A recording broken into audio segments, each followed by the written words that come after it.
great that he's that's that. How does it work?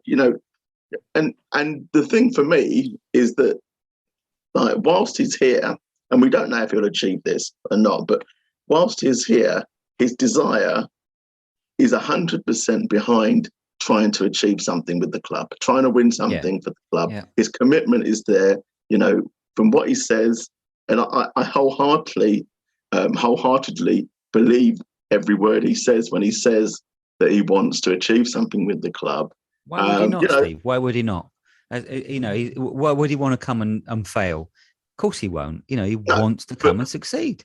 And everyone that comes wants to come to succeed. But he generally has the managerial and tactical tools and mental tools to give us a better chance of achieving that than, for example, Nuno.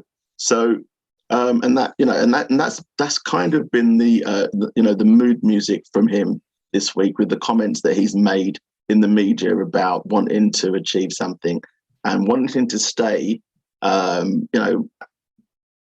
the period of his contract and hopefully beyond. And he did caveat this, but as long as the club matches his ambitions. But not just him right, Steve. I make him right on that one, right? I mean, I know Andy's got an alternate view, and he was going to come on and tell us, but he didn't, because he knew he was in the wrong. Which is that Conte, is just basically going to mess everything up and bugger off and leave us. I've seen a few people on Twitter say, like, similar, but I don't think so. I think that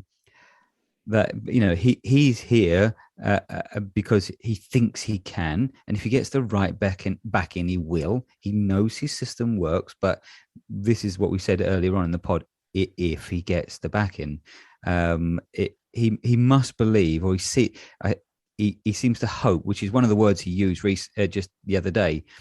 I hope that everyone else sees it the same way. That you could read into that. It's a bit worrying, because he should know by now, because we thought that perhaps they've had all these conversations, but he does he obviously feels that given the backing, he can turn this club around. And from my point of view, from your point of view, from many fans' point of view, give the man what he needs, and let's see. He's got a track record of being able to do it and turning clubs round. And if we're never going to do it now, if we're not going to do it now, when are we ever going to do it? If we don't do it now, we might as well pack it in, because along come Newcastle, and Liverpool aren't going to get any weaker. Man City have got pots of money. It's now or never. It really is now or never. That sounds like a great title for a song. Really. Yeah, I'm sure someone sung it once. Possibly. I actually can't remember who, to be fair. Although I was about to break into the song, and then I remembered that we were recording on the pod, and I thought, well, that's probably not the best thing to do, so we won't do that. Now, never. Yes, well done, Lee. I'm not committing my voice to record. Let's move on. So. We've been talking for over an hour, so let's crack on with previews, I think, and predictions. So we've got Brighton coming up on Wednesday. Andy gets to go and watch his beloved Graham Potter in the Amex Arena. So we'll be looking out for him front and centre in that game. Now I've got a big decision to make, because I should and could be out watching other football on Wednesday, and the previous times that I've chosen not to do that and stayed indoors and watched Spurs, we've lost. And I'm just go, Steve, go. What a waste of my time. I could have been doing something different. But I know what's going to happen. I'm probably not going to go. I'll stay at home and watch us and get really frustrated at the performance against Brighton. But so Brighton on Wednesday at the Amex. Thoughts? I think I'll come to you first. Yeah, I think we'll win 2-0, mostly because I think their manager, Mr. Potter, will be distracted because a certain Mr. Creed will be on his knees, noshing in him front off. of it.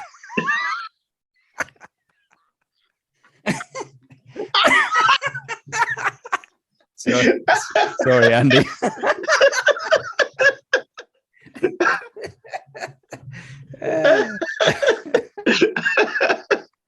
Okay, I'm gonna go for 2-1 because they'll go ahead, and it's only when they go ahead that he'll go down. He'll run down to the dugout and He'll go off. down. so,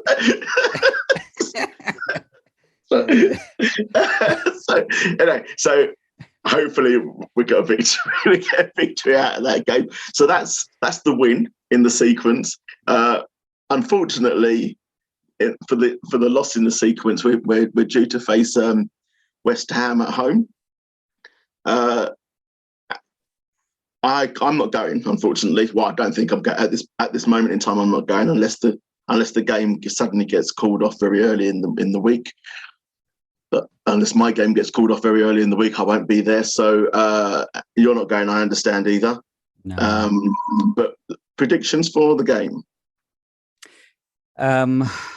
I think we'll lose that one. Unfortunately, I think it's a massive game for us in terms of trying to finish above them, because they're still sniffing around our heels at the moment, and I'd love to finish above them. I live in West Ham heartland here, and it is unbearable. But they're good at set pieces. We're not. They'll be well up for it. I know it's a cliche and it's their cup final, but yeah, I think we'll shit the bed, and I think we'll lose it 2-1. I don't want to be. I don't want to sort of agree with you, but I'm struggling with this one. I think for all the reasons that you've said, and I'm surrounded by West Ham fans within my football team. There's loads of them all over the place, and it's a horrible place to be when they like times like that. I'm dreading next week, definitely. Although, to be fair and give them credit, although none of them listen to this, obviously, most of them have been magnanimous in their treatment when they've been better than beating us. So I too think that we'll struggle, but I think we might draw the game. But so I'm going to go for a 2-2 draw. I do think the key, as usual, to the game is Antonio. I don't know if he's playing or not, but if he plays, he gives us a torrid time. And well, he hasn't been playing very well. He hasn't been playing very well recently, so we know what's going to happen, don't we? I think, irrespective, I think even if he was playing well, I think form for him is irrelevant when it comes to playing against. He absolutely fucking loves playing against us and scoring, and so it would be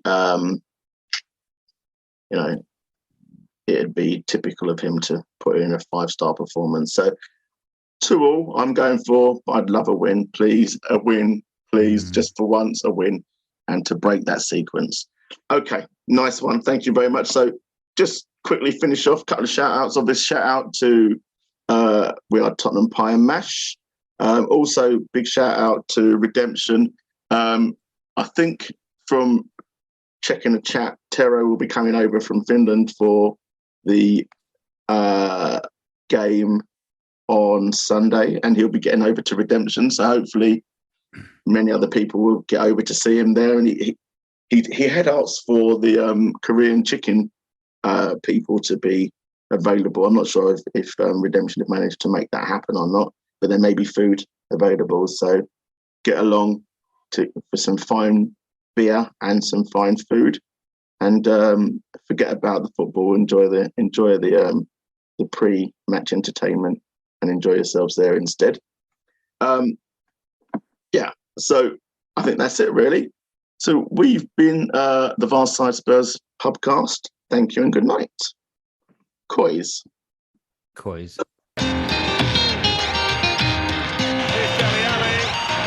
Moura. Oh, they've done it! I cannot believe it! There's more!